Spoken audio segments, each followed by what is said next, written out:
السلام عليكم ورحمة الله وبركاته.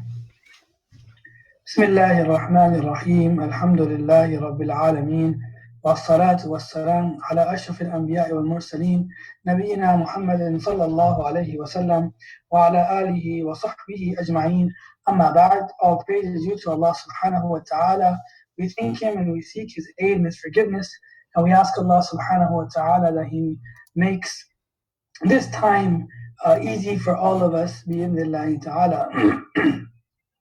Alhamdulillah, we're here again, Friday Night Reflections. Today we have an honorable guest with us, Shaykh Waleed Basyouni, who is very well known here in Houston and all around the world for his work and his dedication. Inshallah, he'll be joining us here shortly. I just wanted to get started and check in and make sure that everyone is doing well, inshallah ta'ala, and everyone is hopefully practicing proper social distancing, and they are hopefully safe in their homes, and they are trying to make lots of dua that we get past this soon. Just wanted to recap on last week's reflections, alhamdulillah, and a lot of people reached out to us about downloading the app Husnul Muslim, and they were able to make dua, and they were able to find the dua that they needed to make, inshallah ta'ala. And I'm hoping, inshallah, with today's reminder, which we'll start shortly here once Shaykh joins us, will also be beneficial for everyone. Something interesting that I learned this week, and I'm sure all of you guys have learned as well, is that most likely the month of Ramadan, the month of Quran, the month that all of us try to work on our iman and softening our hearts, bi'idhnillahi ta'ala. That month is seems like we're going to be doing it at home, and doing this at home is a very it's going to be a very difficult thing, but inshallah ta'ala together we'll be able to get ourselves acquainted, at the same time get ourselves being able to being able to get closer to Allah subhanahu wa ta'ala with different ways of worship.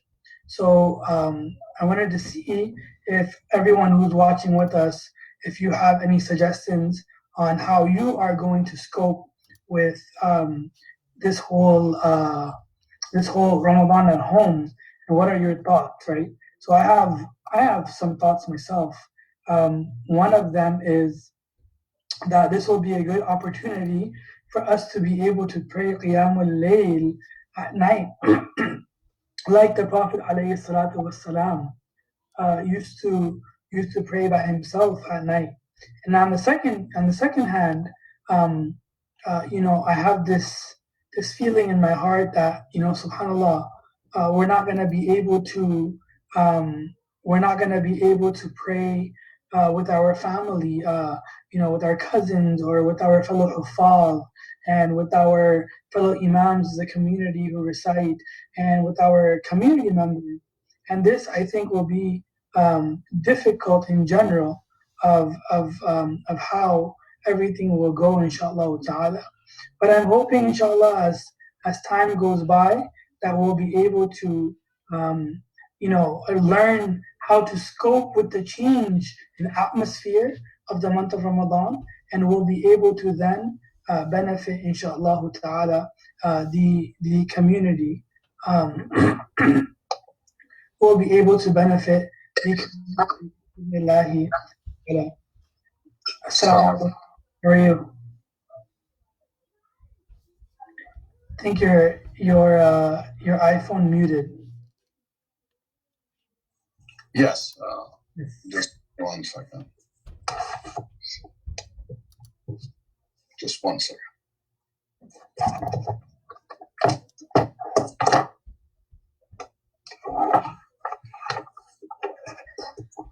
How are you doing, Hamza?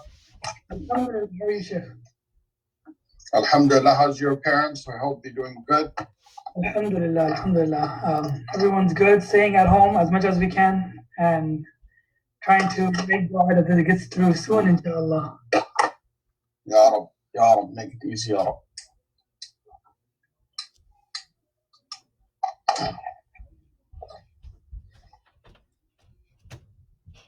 Sorry for being late. What happened is that I'm trying to. Usually people send me a link, so I just click on the link and go to Zoom. Oh, and I finally realized this is not a link. This is the code. I'm sorry.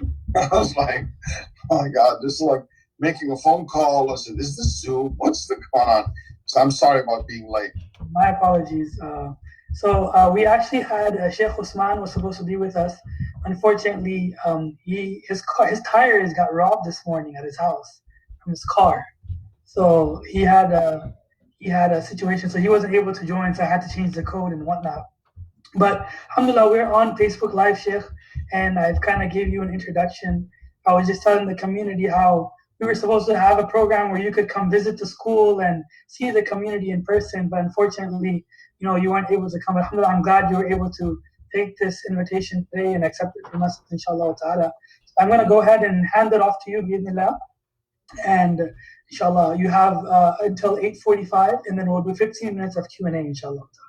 Inshallah. Bismillah, alhamdulillah, salatu wassalamu ala rasulillah, wa ala alihi wa sahbihi wa man wala. First of all, thank you, Imam Hamza, for having me, and thank you for giving me the opportunity to reach out to the community. And I've been, alhamdulillah, hearing great things about you guys and about the work that you're doing. And for a long time, I've been encouraging Imam Hamza to take that step.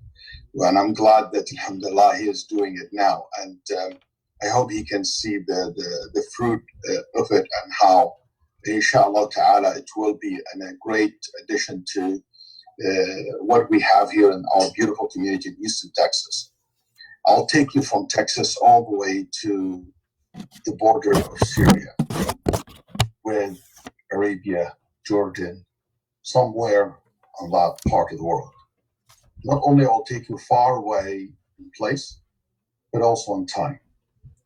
I'll take you back for more than 1,400 or 300 years back. This is 18 Hijri. So it's more than 1,400. This is the 18th Hijri during Umar ibn al-Khattab radiallahu anhu time. Around 36,000 soldiers among the all the Muslims, under the leadership of Abu Ubaidah, Amir ibn al-Jarrah, a skinny man who had a very light beard, and he was tall, very distinguished, not only by his height, but also by the beautiful smile that he had. And his basic front teeth, the two teeth were missing, kana athraman. And these two teeth, he lost them in the Battle of Uhud, when the Prophet ﷺ entered, and the helmet that he had on his head, one of the chain basically was, and he penetrated the Prophet ﷺ's cheek, and Nabi ﷺ was bleeding. So he tried to take it out with the hand, he couldn't. So he put his mouth to pull it out from the Prophet ﷺ's cheek, and he pulled it out. He was able to do that, but he broke his two teeth. And you can imagine how deep that was. And when he did, the Prophet's blood gushed actually in his face. And then Nabi ﷺ stopped the bleeding. He was looking at the blood, and he said, how such people will achieve success, people who have bleeded the face of their Prophet and Messenger. So this man has a long history with the Prophet Muhammad ﷺ, one of the dearest companion to Muhammad ﷺ. And Nabi ﷺ called him Aminu Hadihi al-Ummah, the most trusted person in this Ummah. Who can you trust the Muslim army with more than the one that the Prophet called him the most trusted one of Ummah Muhammad sallallahu alayhi wasallam. The fight was very strong between the Muslim and the Romans. Thousands of people were killed during these battles. There's no time to bury the dead, and they were all over the place. In the same time, in Medina, Rasulullah sallallahu alayhi wa sallam, Umar was just leaving Medina because he heard about these long battles where a lot of people died, and he felt that his army in the border of the Muslim state at that time, in Syria or in Iraq, needed that support. So he said, I will go to Asham. And he took with him the elders among al-Muhajirin and al-Ansar, and the leaders of Quraysh. With him, as we call it today, the cream of the pie of the companions, radiallahu anhum wa arda. Give that support for the army of the Muslims who just lost so many in these battles. And also to show his commitment to the people of Asham and to the people of that region, that he is, as the Khalifa, will ensure their safety, will ensure that their life will be better after the conquer of this land and after removing the unjust ruling at that time to these lands by the Romans and the Byzantines. Anyway, Umar radiallahu anh arrived at a place not far away from north of Arabia today. It's called Tabuk. What about maybe a couple of hours by car today from Jordan? He stopped there at a place called Sarad. Okay, and at that place, all the leaders and the generals and the governors of the area around that particular spot arrived to meet with Umar radiallahu anhu wa arda to see what will be the next step. But they carried with them a bad news. They told him, Ya Umar, there is a plague started in Amwas. And Amwas is a city or a little village and a place not far away from Jerusalem, in the north east of Jerusalem, I believe. And today it's not exist in the map. Today, if you look at it, this particular place to be in the map, it's just nothing but a forest known as the Canadian Forest or Park, something of that name. Anyway, so and this disappeared like so many other cities disappeared from the map after the 1948 invasion of the Israeli to the Palestinians land. Anyway, going back to that time, they told him in Amwas there's a plague which spread out and a lot of people dying. And it is very dangerous for you and those who are with you to move forward to that infected land. And Umar radiallahu anhu ardah thought about this, and he basically was thinking what should the case or what should the action should be. So what he did, he consulted the elders among the Muhajirin wal Ansar, and they debated. Some of them said you should go back. Some said no, have trust in Allah and keep moving, keep going. What you're going for is something noble, you know, and you should go, keep going. Then he said, let me consult the leaders of Quraysh. And maybe here why you will know the Prophet ﷺ said, Al-Khilafatu fi Quraysh. They known to be very wise leader, a great deal of wisdom. So he said to the elders of Quraysh, he said to them, give me your advice. So the elders and the leaders among the Quraysh, they told him, we ask you to go back. That's a suicide, not only for you, but for all those great men and women. If they die at once, who will be left for the Ummah of Muhammad sallallahu alayhi wa sallam? He said, I'll sleep on it, and tomorrow I will make the decision. He went and he thought about it, and actually before the morning, in the night, he said to them, قال إني مصبح على ظهر بعيري فأصبح على مطاياكم. The morning I will ride my camel heading back to Medina. He made the decision. So at that point, Abu Ubaidah was a little bit upset. And he said, Ya Amir al-Mu'mineen, أفرارا من قدر الله. Are you running away from Allah's decree, which is that plague? Then Umar looked at him with words filled with love, the love for his brother Abu Ubaidah. And he used to love Abu Ubaidah, respect Abu Ubaidah so much. Unbelievable amount of respect he had for and admiration for Abu Ubaidah, just for you guys to know. As a matter of fact, Umar, when he was dying, he said, if Abu Ubaidah was alive, I would appoint him to be Khalifa, and I will die with no fear of my heart that this ummah is in a trusted hand. I have no issue. Anyway, so Umar radiallahu anhu, he looked at him and he said, لو غيرك يا أبا عبيدة قال. If someone else other than you said it, يا أبا عبيدة. We run from Allah's qadar to another qadar. نفر من قدر الله إلى قدر الله. يا أبا عبيدة. If you have camels, or herd of camels, and you see two legs, one filled with grass and mashallah and a lot of food and plants and grass, and another one that is a desert. To which one would you take your camels? That grass was it came out by the qadr of Allah, by the will of God, and that desert also is nothing in it by the will of Allah. Then you make the choice which way you want to go. Got it? So, or you want to go to the desert, to the plague land, or you want to go to the safe land? And Umar radiallahu anhu, when he said that, we're about to leave. Who arrived? Abdurrahman ibn Auf. Abdurrahman ibn Auf was out. He didn't attend that debate. He was not there.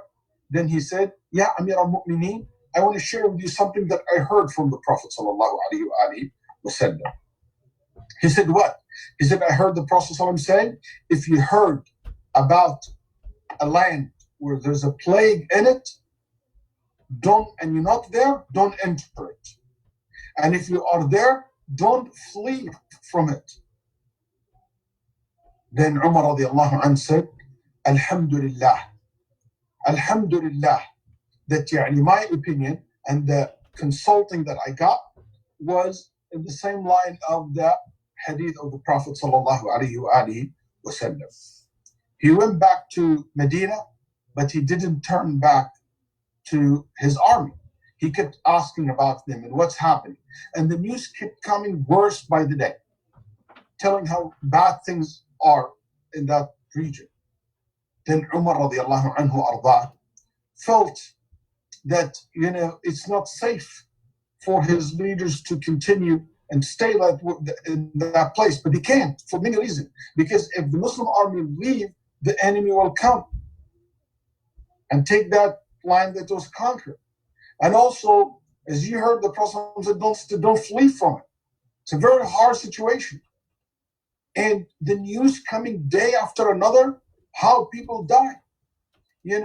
Al-Harith ibn Hisham, one of the Prophet's companions, he moved with his family to that region.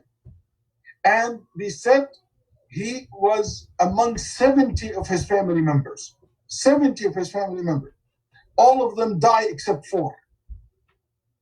Ibn Hazm said Khalid ibn al-Walid had 40 children and grandchildren. And, family members of his family. They said 40 walid, between children and grandchildren. They said all of them die in Ta'un Amwas. All of them die in that plague. As a matter of fact, the historian like Ibn Kathir rahimahullah said, the 36,000 soldiers that I told you, only 6,000 of them survived. And 30,000 soldiers died in the plague. The person will enter and a tribe will be living there and the whole entire tribe will die. Not a single member of the tribe will be left. And tribes can be of hundreds. At that time in the plague, people will meet each other in the morning. How are you doing with the plague? Did you see it? Because the plague is like, it's like something comes out. They describe it at that time. It's like a pump that comes under your skin. Then it open up and busts and things start coming out of it. It starts small and getting bigger and bigger. And they said like in the size of, a small apple. And when it open up, that's it. People die. Plague is a known disease today. It's a bacteria. Alhamdulillah, we have many medicines for it in modern days. It's not as scary as it used to be. Allah protect us. But at that time, they don't know how to deal with it. He said, did you find anything in your body in the morning? And he said, in the morning, in the night, by the time he comes, his brother said, I got it. And he will. In the next day in the morning, his friend will die. Like in the morning, nothing in it. In the night, he feels it. Next day in the morning, he's dead. Death became the thing that people talk about all the time. Like today, we talk about coronavirus all the time. And in some places, that's all what they talk about. My friends and community that I know and students that I know in England and Europe, may Allah protect them all and protect all of us. All the questions about the dead one. Unfortunately, in New York, many people in New York today telling me about funeral and how the funeral janazah, that's the thing that they talk about the most. Anyway, so this plague have killed so many people and killed the best among the people. Ubaidah, Mu'ad, Al-Fadl ibn Abbas from Ali Nabi sallallahu alayhi wa sallam. And also Abu Malik al-Ash'ari, Abu al-Aswad al-Du'ali, Yazid ibn Abi Sufyan, and even said that Bilal ended up dying by the plague. And I found a different narration about that. And you know what's interesting? That Ibn Kathir rahimahullah mentioned that. They said that the plague did not kill from the Romans as much as we do not even record that it became an issue to the Romans and the Byzantines. It actually killed the Muslims. And that's in itself a fitna and test and ibtila. So Umar radiallahu anhu, he keep hearing this. So Umar wrote to Abu Ubaidah and he said, from Amir al-Mu'mineen to Abu Ubaidah, Assalamu alaikum.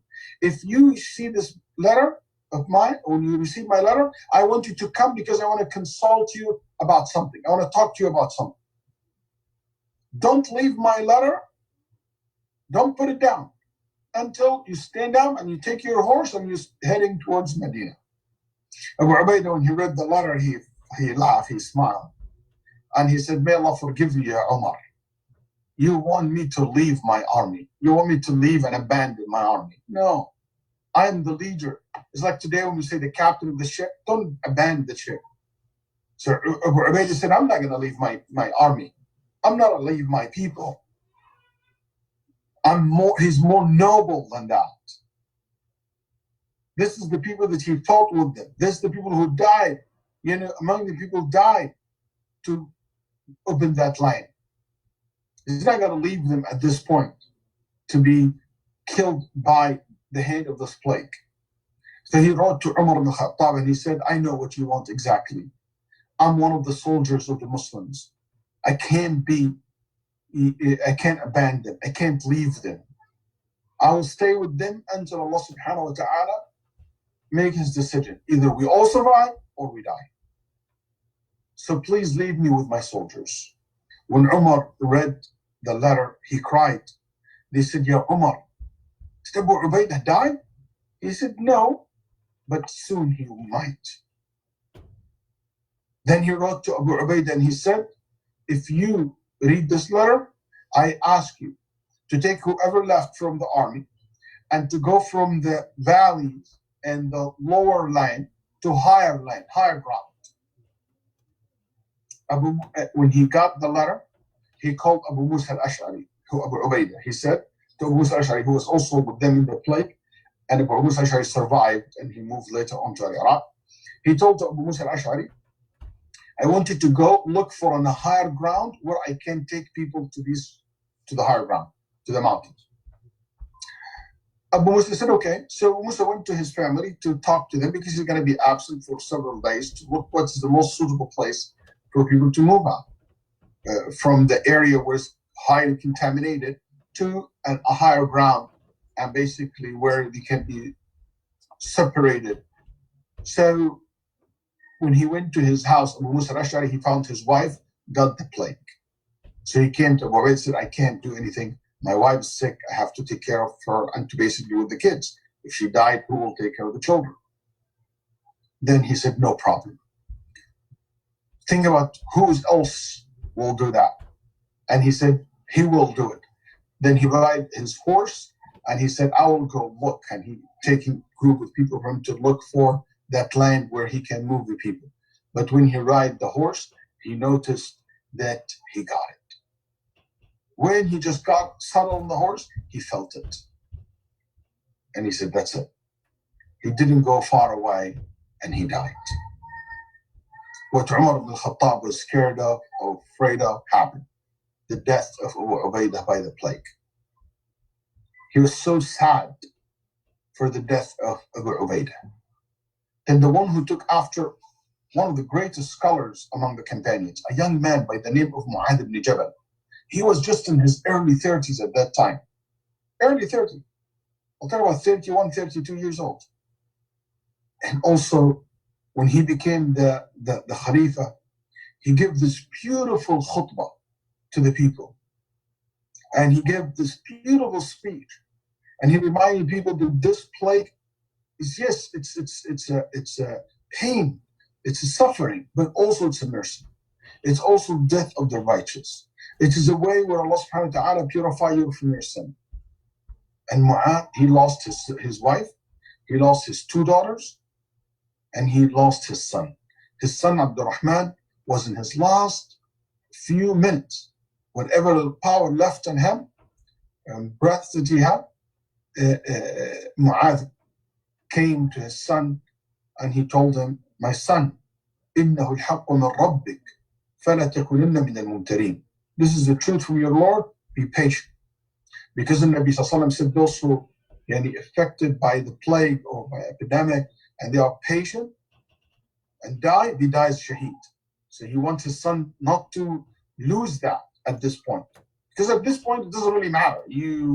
It's either you be patient and you die shaheed, or you become angry and you lose both, the dunya and the akhirah. So he said, don't have doubts. He looked at his father and he said, Father, don't worry. سَتَجِدُنِي إِنْ شَاءَ اللَّهُ مِنَ الصَّابِرِينَ. You will find me among as-sabirin. And later on, he died, his son. He said, Ya Allah, my family all gone. Ya Allah, I ask you if this is something good for me. He prayed that he also get affected by it. He said, Ya Allah, I used to fear you. And today, I have great hope in you. You know that I never loved this dunya to make money or to have gardens or to make, lands and properties. I love this dunya for reasons. And these reasons are to fast the long summer day, hot summer days, and to spend these long winter nights praying, and to spend my life or time sitting around the scholars, listening and learning from them. And it's amazing, Mu'adh, the Prophet ﷺ said, Mu'adh is ahead of all the scholars. Mu'adh is the master of the scholars. Mu'adh is the most knowledgeable person of halal and haram. أعلم الناس بالحرام. And Mu'adh saying, the thing that I love to do in this dunya until the last minute of my life, to attend the circle of knowledge, as a student of knowledge.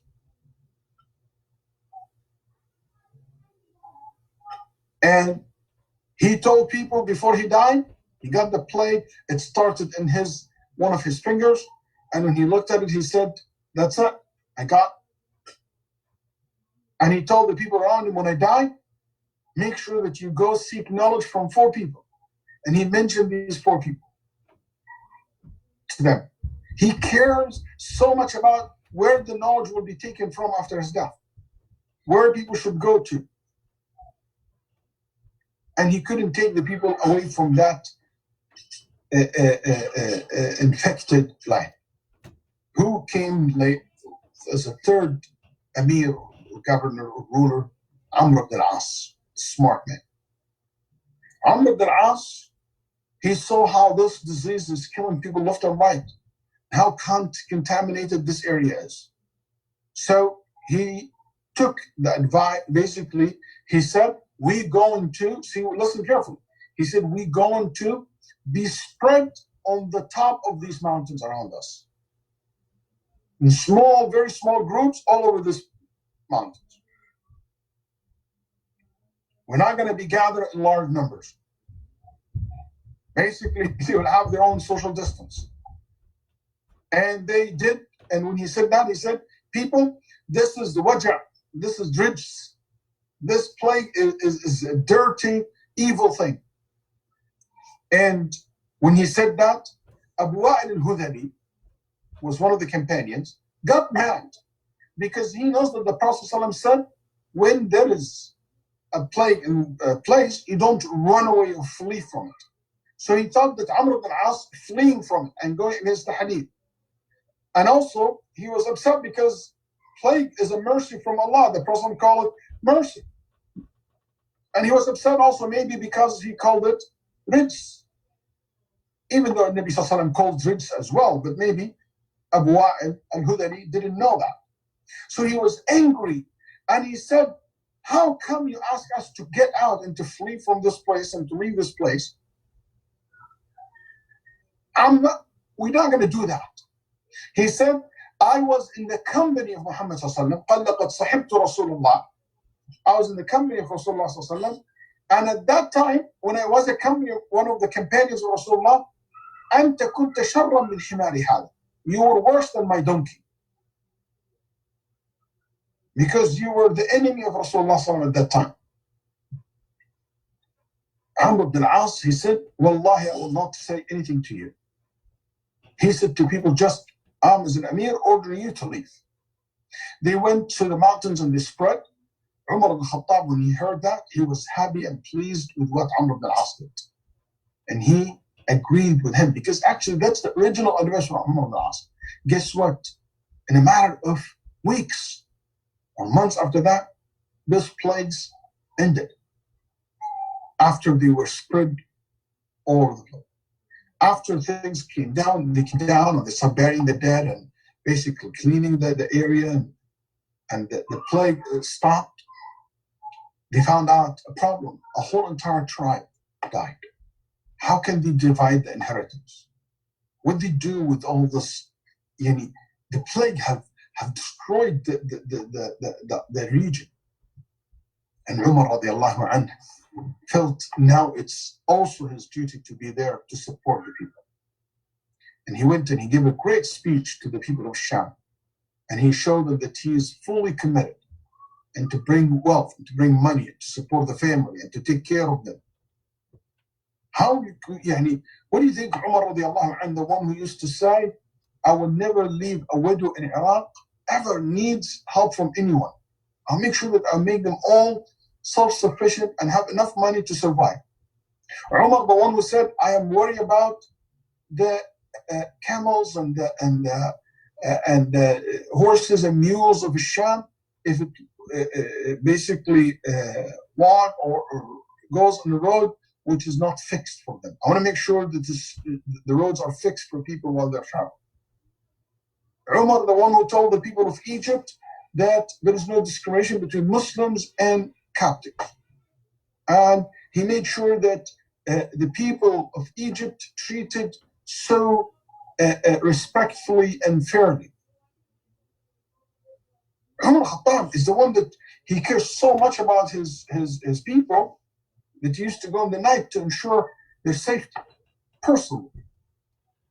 You think he will abandon them? No. And he went with the leaders of Muslim at that time to give support to the people of Asham. He brought a lot of resources to them. I'm not going to go, and also I think he went to be able to give fatwa in relation to all these new issues that came in relation to the plague, to answer the questions of people on how the inheritance should be divided. And it's been said also when he arrived, that's when he asked Bilal to give the adhan, and Bilal never gave the adhan since the Prophet died, because he wanted to be only the mu'addin of Rasulullah, not the mu'addin of someone else. But he agreed to do it one time, and when he did, everybody from the companions who used to hear adhan Bilal before the Prophet died, they were in tears, they broke in tears because they remembered the Prophet. There's many lessons we can learn from this story of the plague of Amwas. One, in a time of calamity, Allah subhanahu wa ta'ala wants to see us turning to Him. لَعَلَّهُمْ يَضَّرَّعُونَ. So they might, Allah subhanahu wa ta'ala said, they might beg us, turn to us. It is sad today that the response for this epidemic, it comes in the form of funny memes and jokes and clips. You know, I don't mind. Some of them are funny, some of them nice. I don't mind a little bit of sense of humor, but what I mind that this everything. What I mind that this is the majority of our, response to this epidemic. What I don't mind, what I mind, that when it's always about joke and there is not a moment of tears and fear. Because Allah subhanahu wa ta'ala made this epidemic so it's a wake-up call for us. And you fool yourself. You became like the kuffar who don't believe in Allah, who don't believe that this is something has a greater wisdom behind it.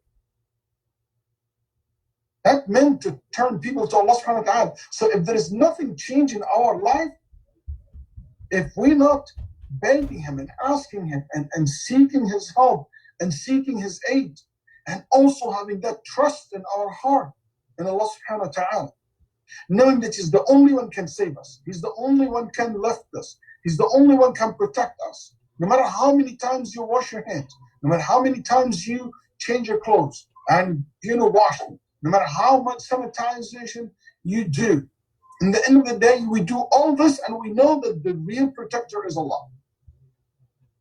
A friend of mine who's a doctor in our community, his wife next to him, and he's a doctor. He got the virus, she didn't. May Allah protect her and heal him. It's by the will of Allah. And a person with full gear, full protection, everything, he got it.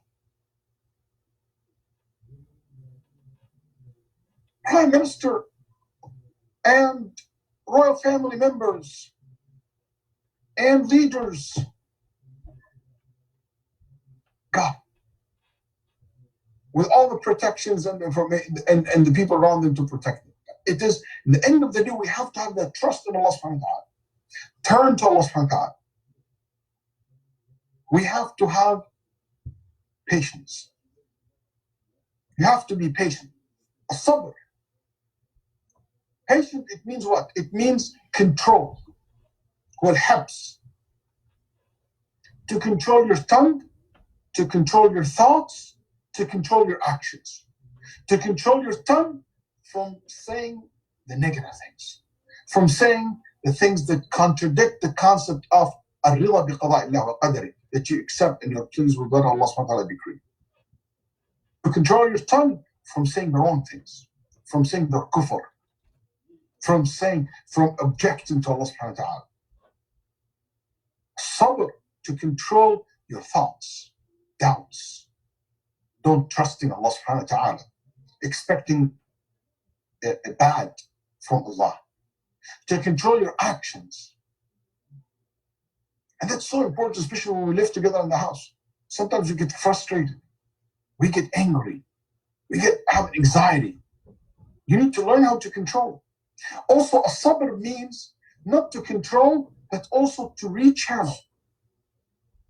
So you control your feelings and control your words and control your thoughts, but also you rechannel them in a positive way.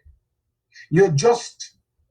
That's why we're quickly getting adjusted to the new situation. I'm talking to you through Zoom. That's stupid. Yes, I'm not happy that I'm not with you. But I'm not going to be just staying home. I'm not happy. Hamza is not going to be just frustrated on the situation. No. We can, our sabr led us to find new venues, new ways. قال النبي صلى الله عليه وسلم, anyone, the plague will happen in their land. And we believe that this epidemics is form of a plague, or plagues is part, or the rules apply to plague apply to epidemic disease like this. And stays at his city. And another narration stays at home. صابرا, patient. محتسبا, seeking the ajr, knowing nothing will happen to him except by the will of Allah. That person will take the reward of a martyr, shaheed, even if that person didn't die. From this, we learn another lesson. We should save our life. We should not put our life in risk and other people's lives in risk in a foolish manner, saying, oh, Allah will protect us. Oh, if you pray Fajr, you are in the protection of Allah. Abu Ubaidah was in the protection of Allah. Doesn't mean that you're not going to die. Doesn't mean you're not going to get infected.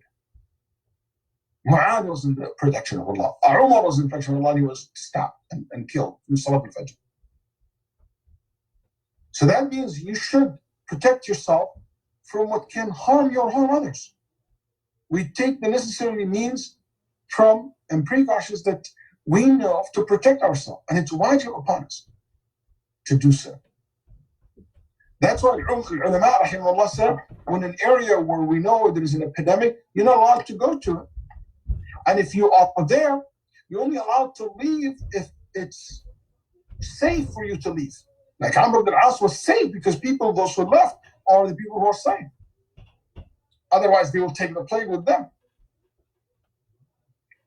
Or people needed to go into that place, like doctors need to travel to that place, that's fine. Also, we learn from this that at this time, whereas things are very heated and people are stressed out and people can get angry and lash at each other easily. Like you see the Sahabi who lashed at Amr ibn al-As. And he said, I was with the Prophet ﷺ and you were like worse than my donkey. That's pretty insulting. But Amr ibn al-As didn't pick the fight. He said, no worry, I'm not going to answer you. You know, sometimes people can get angry at you in the masjid, in the community, even at home. Let go. People are so stressed out. People angry. And we should have more sense of tolerance toward each other during these days more than anything else. Towards your kids, towards your parents, towards your family member, your friends, and so forth. We learn from this, it's okay to disagree with each other. Abu Ubaidah disagreed with Umar, but Umar had the utmost respect and love for Abu Ubaidah. Didn't change anything. And same thing with Abu Ubaidah radiallahu anhu. We learn from this also that not every scholar knows all the evidence. So Abu Ubaidah didn't know about the hadith. As a matter of fact, some narrations suggested that Abdurrahman came while Umar is leaving, so he didn't even get a chance to tell Abu Ubaidah that. So this idea that you think, I remember somebody was telling me, oh, yani Abu Hanifa didn't know this hadith. I said, maybe. He said, astaghfirullah, Abu Hanifa knows every hadith. Or Imam Malik knows every hadith. That's not true. Sahaba didn't know everything. Umar many times, and Abu Bakr and Uthman and Ali, all of them, the greatest companions, these things they know before. Umar didn't know about this hadith before. Also, it shows you that whenever there is a text, a clear text in something, there is no more debate. From this story, we learn the importance of consulting one another, especially in a time and saying things that will affect people's life at large. There's life and death associated with. Those imams who from their own came and said a fatwa, we must open the masajid and let people come to pray. Or those people who came and said, you know what, I'm going to call the police on people who open the masjid. Ask both. You should consult. You should ask. And you consult not people with knowledge only, but Umar also, the knowledge was in Al-Muhajir and Sa'd, but also something called wisdom, which is the elders and leaders of Quraysh, and the collective opinions. And it's so important, things like this, that you just don't rush to say, oh, it's halal to take a loan with interest, not halal to take it. This is a great thing. Oh, don't wash the body of the person who died of the coronavirus, or wash it. These are things required from people to consult and to take an advice from people of experience, a collective ijtihad, and so forth. From this, we learn it's important to save the leaders of Muslims. That's why they told Umar, go back. If you die and the people with you die, who will be left to lead the Muslims? I'm saying this to those dear imams and leaders who are risking their life. And not risking their life because they're saving other people's life. They're risking their life for something that is just a recommended act. By going and enter and not follow. They are old, they are diabetic, they have high blood pressures, they have all kind of problems, and they're out there as if there's nothing. No, we should protect them. And we should, as a community member, making sure that our leaders are protected, especially the scholars among us. We learn from this that no matter how things are so hard, we should only seek relief from it by following the right course of actions. They didn't go to magicians, they didn't go to idols, they didn't go, they didn't get angry and start cursing the disease. Even the Nabi Sallallahu asked them not to curse, these diseases and fever and things like that. Because it's just a frustration. They didn't lose hope or faith. They didn't start doing bid'ah like what people are doing today.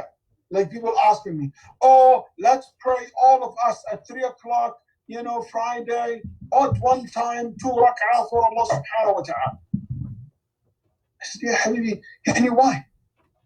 Do whatever came in the Quran and Sunnah. If we don't go back to Allah subhanahu wa ta'ala in this time, and going back to Allah is just not to quit drinking alcohol and gambling. Also quit the bid'ah, the innovation that destroyed the Ummah of Muhammad sallallahu alaihi wasallam. Is this something the Prophet ﷺ told them to do? Is this something the Sahaba did? You follow the way of Muhammad sallallahu alaihi wasallam. I know my time's up, but this is one of the things that we should care for. Stay with it. Oh, the Prophet ﷺ in his dream, he came in somebody's dream and told him, you say this dhikr and you say that dhikr and you will be saved. Ya Habibi, Nabi sallallahu alaihi wasallam, while people awake, not sleep, told them, اليوم أكملت لكم دينكم وأتممت عليكم نعمتي ورضيت لكم الإسلام دينا. Al-Islam is complete. I don't need the Prophet to come in my dream to tell me what to do. I know what to do. Alhamdulillah, Sharia told us. Somebody said, Ya akhi, but Nabi sallallahu in the dream, he must be true. This lady in Turkey said, I saw the Prophet in a dream. So I said, what's the dream? Oh, the Prophet looks so nice with a full, big, growing white beard. I said, just right there, stop. The Prophet didn't have a white beard. That's not the Prophet. The condition to see the Prophet in the dream, to see him the way he was, in his feature. And also, even if this is the feature of Muhammad, there is nothing to guarantee you the voice that you heard in the dream was the voice of Muhammad, because we can distinguish the look of Muhammad by the way he was described in the Sunnah. But how are we going to know how his voice sounds like? It can be the shaitan is speaking in your dream, and you're thinking that this is the Prophet. And that's what An-Nawawi rahimahullah said in regard to things similar to that. And this God. Ibn Hajar rahimahullah said in his time, there was a plague in Egypt, and people used to die 2-3 a day. And he said what people did, they gathered outside in one collective salah, like an istisqa salah, like for rain. They all gathered together and they made this bid'ah, which is a salah by everybody outside together, the salah for the plague. Ibn Hajar said this bid'ah is not from the Sunnah of the Prophet. And what happened when these thousands of people gathered in Egypt together? They spread the plague among themselves more. So Ibn Hajar said, after they did that, we used to pray janazah every salah on couple of hundreds, 300 or 400 people. After 1, 2, 3 a day. And that's what the bid'ah brings. I ask everybody here to adhere to the sunnah of the Prophet. In this time, learn from Abu Musa. He said, Ya Abu Ubaidah, I have to take care of my family. So time where you take care of your family. Be there for them. Be there for your parents. Show them the love and the care. Be there for your kids. Make them feel safe. Talk to them. Listen to them. Speak to each other. Share your feelings. I know this sounds alien to some of us. But this is the time. We stuck together. Let's try to talk and to listen to each other. Is this epidemic a punishment from Allah? In my study, in the way things happen in this Sunnah Allah subhanahu wa ta'ala, the way I see it, usually there is nothing becomes so massive and so global like this unless it is a punishment. Like it's a massive impact.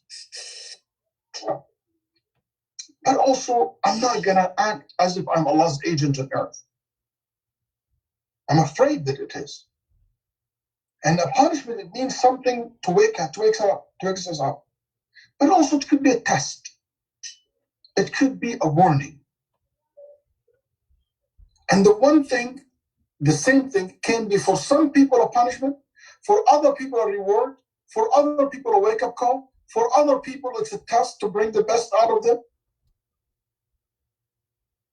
It may be something Allah subhanahu wa ta'ala, and no doubt anything Allah decreed, there is always good comes out of it, more than bad.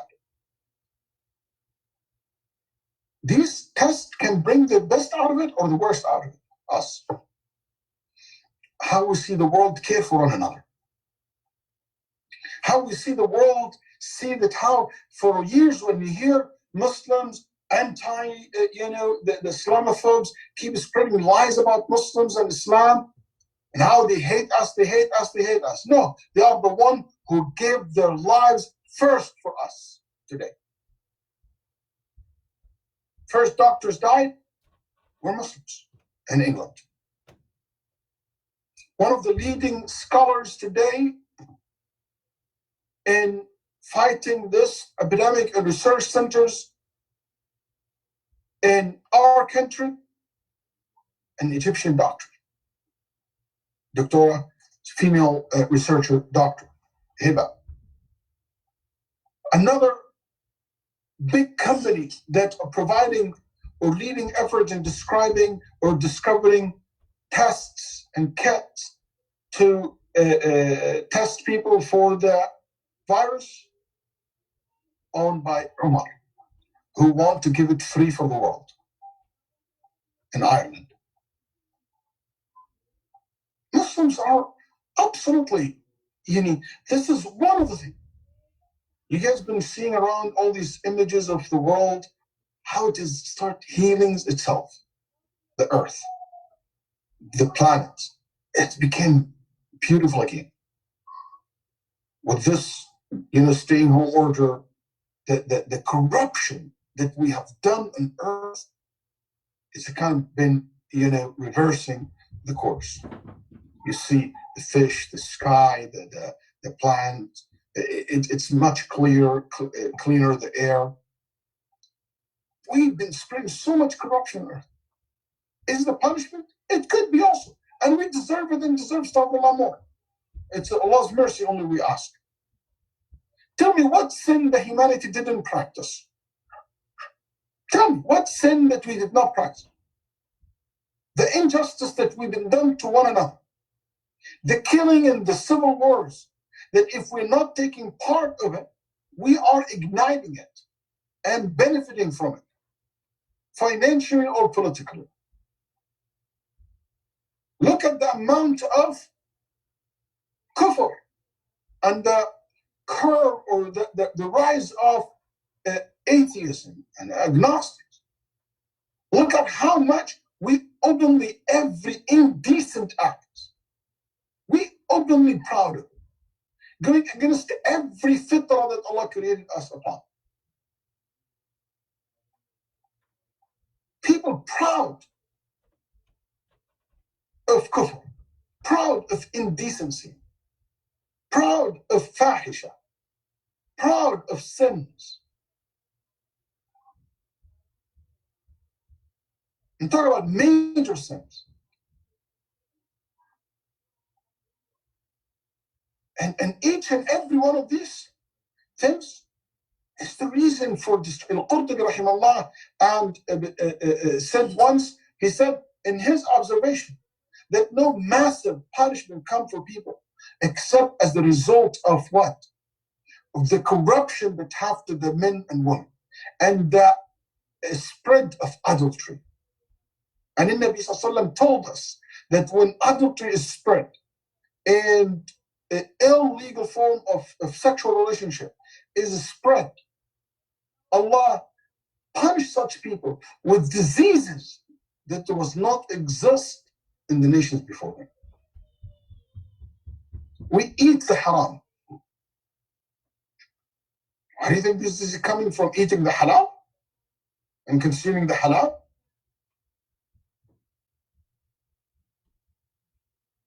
My brothers and sisters, it is something we should stop at and think about. It is so hard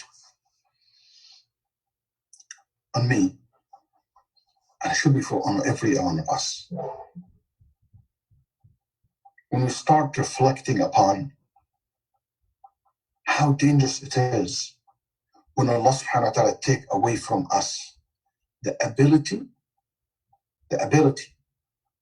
to erase our sins and the ability to come closer to Him. It's one of the worst things that ever happened to human being, that Allah take that away from you.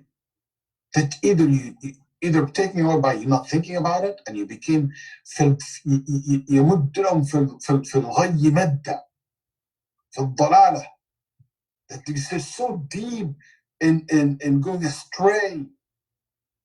But also Allah can take it away from you that you have no interest or you have no ability to do. Do you know how many sins we used to lose, and we used to take it out of our record every day when we used to shake each other's hands? Every time you shake somebody's hand, some of these sins fall off. When was the last time that you shake somebody's hand? Do you know how many times Allah multiply your salah if we pray in jama'ah? Every step you take to the masjid, that's one level up in Jannah. One sin away, one reward earned. When was the last time that you took these steps to the masjid? Yes, we ask Allah to reward us for staying home. I'm not asking you to go. But I'm letting you know, those who couldn't go to Umrah, and now we talk about no Hajj. When Allah take that away from you, something that you have it for granted, all of a sudden, no Umrah. Who can think about no Umrah, no Masjid, no Jumu'ah today? Who would think of this just 2 months ago or 1 month ago? No one. So what about if Allah take away from your ability to repent? When you don't have a chance to repent to Him from the sins that you have done. When Allah took away from your ability to reconnect with your relatives that you cut them off for years now. The parents that you abused and you abandoned. The brothers and cousins that you have done wrong to them or you abandoned them. The friends that you have wronged them. What if you're not able to pay back what you promised people to do, to pay back? What if Allah take away from you the life that you have it for granted?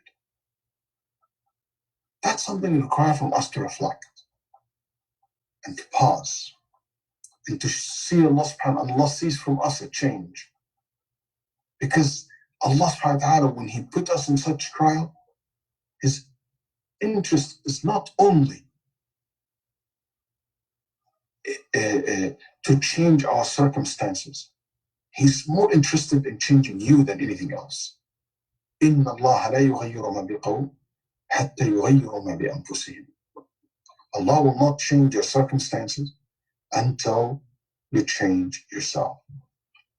I encourage you today, after this session, to reflect upon yourself and upon your actions. I invoke you and encourage each and one of you to fill your heart with love, trust. I think we will go over this. I think the majority of us will survive this. But the question will be, after we survive this, how are we going to behave? Not naive. We're not expecting after this everything will be perfect. Allah subhanahu wa ta'ala does not apply a mass punishment on people because of the corruption, because of only how bad did they behave. No, actually, it is when people stop standing for what is right, when people approve what is wrong, because of PR, because of political reasons, because politically it's not correct, because it's not popular. If we don't, after this, stand up for what is right, if we don't, after this, advise and give nasiha and amr al-munkar, I don't know what will be the next one. The way to secure the future is to make sure that Allah sees us stand up for what is right and what is just. I hope these words will be something worth reflecting, and thank you very much for inviting me tonight. Sallallahu alaihi wasallam ala nabiyyina Muhammad. Assalamu alaikum wa rahmatullahi wa barakatuh. Jazakallah khair, Shaykh. We just have a few questions if you have. First question is about giving sadaqah, like sacrificing an animal during these times. Is that something to do with the sunnah, or should that be done? Or any form of charity is highly recommended during the time of calamity. Nabi sallallahu alaihi wasallam said that charity will take away Allah's anger the way the water will take away the fire. One of the way to make sure that Allah is not angry at us and angry at you is to give in charity. Meat, there's nothing specifically about meat. In the old days, they talk about meat because people are hungry. They don't have meat. It's like a very rare thing to have. But today, it could be meat. It could be other than meat. It could be money. It could be helping your masjids, helping your organizations, helping the student of knowledge, people who are like suffering, family members and friends and people who are financially devastated by what's happening. Our masajid, our organizations is very hard. The charity could be a form for relatives who are suffering from us, not working. And so charity is a very big concept. Meat is one of them. But there's no specific connection between sacrificing an animal and relieving the disaster. following up on charity, the question is I usually give my zakat in Ramadan to get the reward to be multiplied. Can I give my zakat now and will it count? Yes, you can give the zakat ahead of time. And Nabi Sallallahu took the zakat from sadaqah or zakat from Umar al-Abbas 1 year before. Like he took a year ahead. Like that means he took 2 years, the year where he collected and the year which is next, because the Nabi Sallallahu needed. So you're allowed to give the zakat earlier if you want. And that would be a good thing to do, especially in these days, because there's a lot of need. Allah subhanahu wa ta'ala reward you, inshallah, for your intention to give it in Ramadan. And Ramadan is not far anyway. You can give some now, some in Ramadan if you want. Yes. The next question is, like, with Ramadan being most likely... sorry, Hamza, but also I want to say, on the other hand, many not people capable of giving zakat. And I advise everybody to give zakat as sadaqah. But some people, maybe they are going through a rough time. Those people also are allowed to delay the zakat. They can wait, you know. months until things get better. Yes, or even up to a year. Yeah. So the next question is with Ramadan most likely being in our own homes, what is your recommendation of how to deal with not being able to see the community, not being able to pray behind our imams, not being able to break fast together? Where, as an individual who may not have studied so much Quran or doesn't really get involved too much in the community, but Ramadan is that 1 month, where can I start? Allah subhanahu wa ta'ala tests us with different tests. So one of the tests that Allah subhanahu wa ta'ala tests us to see how we worship Allah when we're all together. But also Allah wants us to worship when we are alone. And I think maybe this will result that we will have more care for Qiyam al-Layl when we're alone. When we have, at our home, we pray more. So now we get to the habit of that. So many of the companions of Rasulullah, they did Ramadan alone. And they were not community at that time. You can't even gather in Mecca. And many, during the Prophet time, most like the Prophet only led Taraweeh 2-3 nights. Abu Bakr, they were not even Taraweeh, they used to pray groups.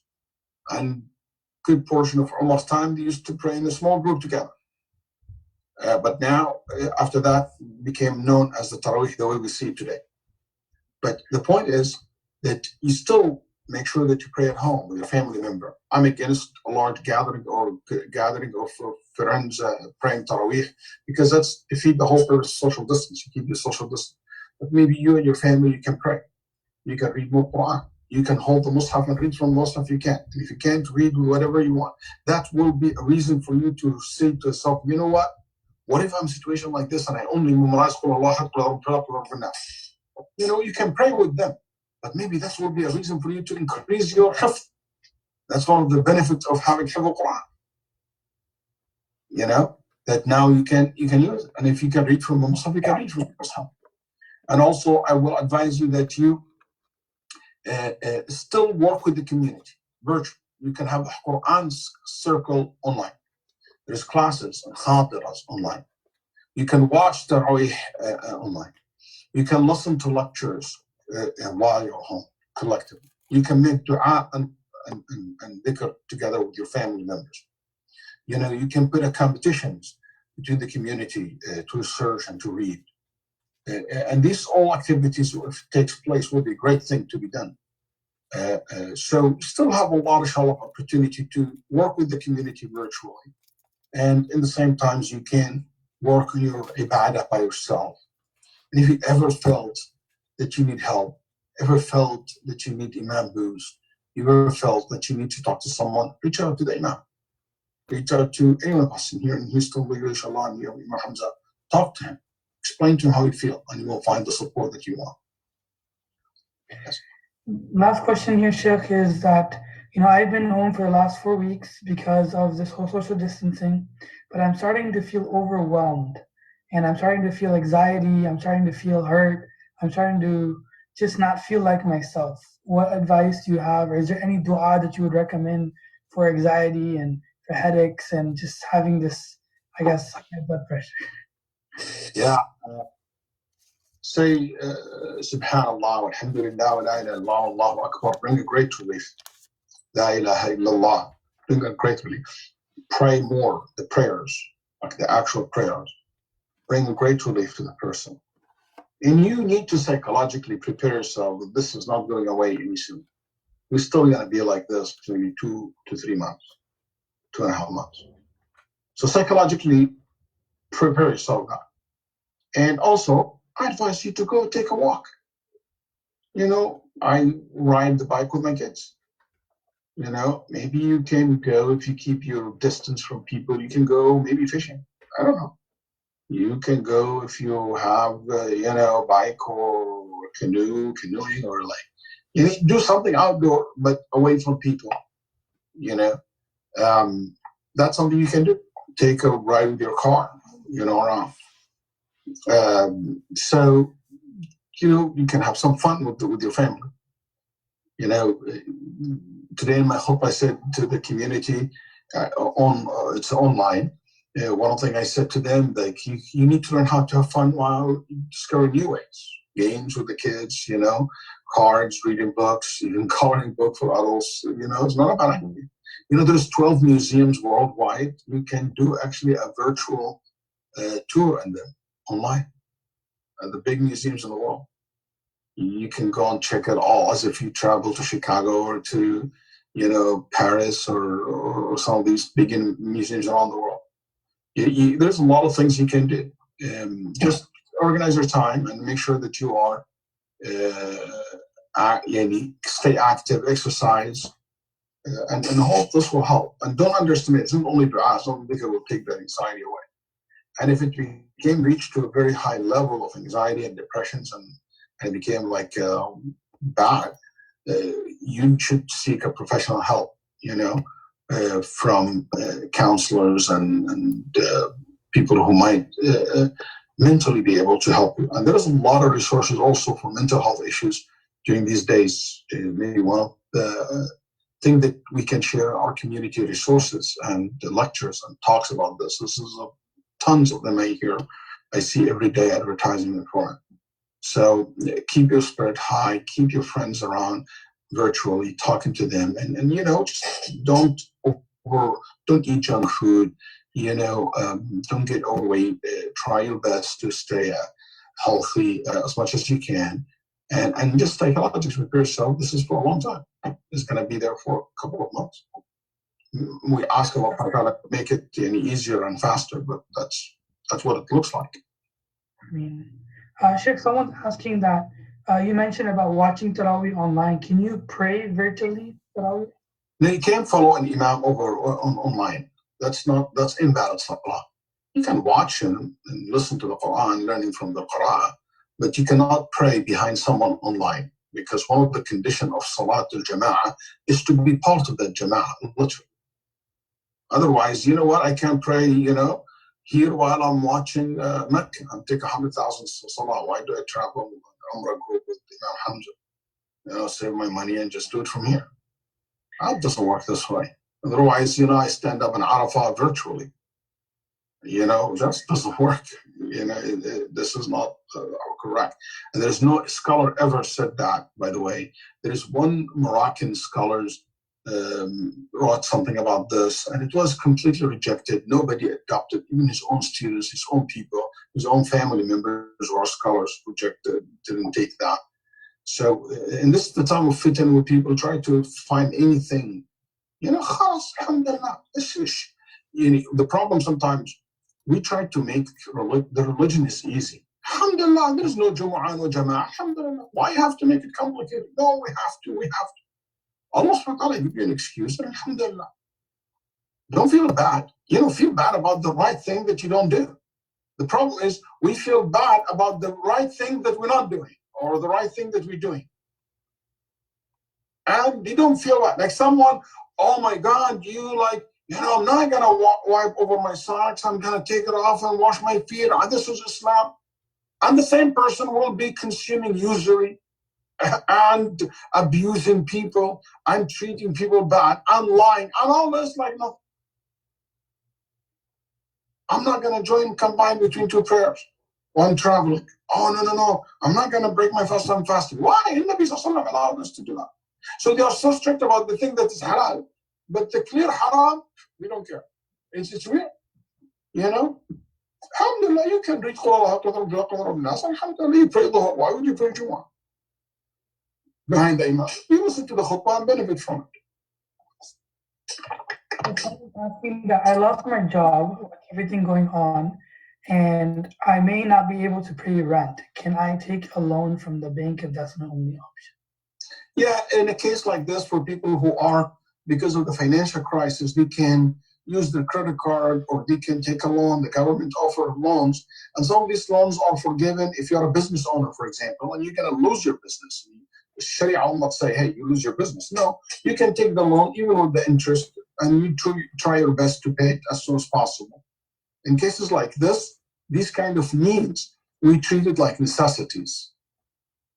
Inshallah, Jazakallah khair, Shaykh, for your time. May Allah reward you, bless you, protect you. By the way, this is not my fatwa. We have I should not touch my face. We should, we have a fatwa in regard to this in AMJA, the Assembly of Muslim Jurists in North America. I advise you to go to the website, and there is a link for all the fatwa related to the crisis of Corona or COVID-19. Inshallah, I'll share the link with everyone, inshallah, in our group. Jazakumullah khair, Shaykh. May Allah reward you. Thank you. Hopefully soon we can meet you in person and have you come and visit us. May Allah reward you and bless you. Please keep us in your du'as, and likewise we'll be keeping you in your. Yeah. Let's end with the dua. Ya Allah, Allahumma yas'aluka ya hayy ya qayyum ya dhal jalali wal ikram. اللهم احفظنا بحفظك، اللهم احفظنا بحفظك، اللهم اكفنا برعايتك، اللهم اصرف عنا وعن بلادنا وعن الناس اجمعين هذا السوء يا ذا الجلال، ارفع عنا يا ذا الجلال والاكرام. الله اكبر الله اكبر مما نخاف ونحذر، الله اكبر الله اكبر مما نخاف ونحذر، الله اكبر الله اكبر مما نخاف ونحذر. اللهم ابعد عنا، اللهم ابعد عنا. Ya Allah, protect us, protect our family, protect our homes, protect our community, protect our society and country and the world. Ya Allah, protect us from the evilness of this disease and evilness of this epidemic. Allahumma inni ya hayy ya qayyum ya dhal jalali wal ikram. We ask you to protect us and to protect our wealth, our family, our health, our deen, our iman. Oh Allah, we ask you to bring a quick relief to this. Ya Allah, we ask you to protect and reward those who are the health workers, those who are fighting this disease. Ya Allah, we ask you, Ya Hayy Ya Qayyum, not to be angry at us. Don't punish us for what the ignorant among us have done. Ya Allah, you are the most merciful, the most forgiving. أنت الرؤوف الرحيم الحي الذي لا يموت لا إله إلا أنت سبحانك إنا كنا من الظالمين لا إله إلا أنت سبحانك إنا كنا من الظالمين. Ya Allah, we repent to you, we ask your forgiveness, we ask your forgiveness. So protect us and bring relief to us and to the world. Ya Arhamar Rahimin. صلى اللهم وسلم على نبينا محمد وآله وصحبه. Barakallah feek. We'll speak soon. Assalamu alaikum wa barakatuh. ورحمة الله.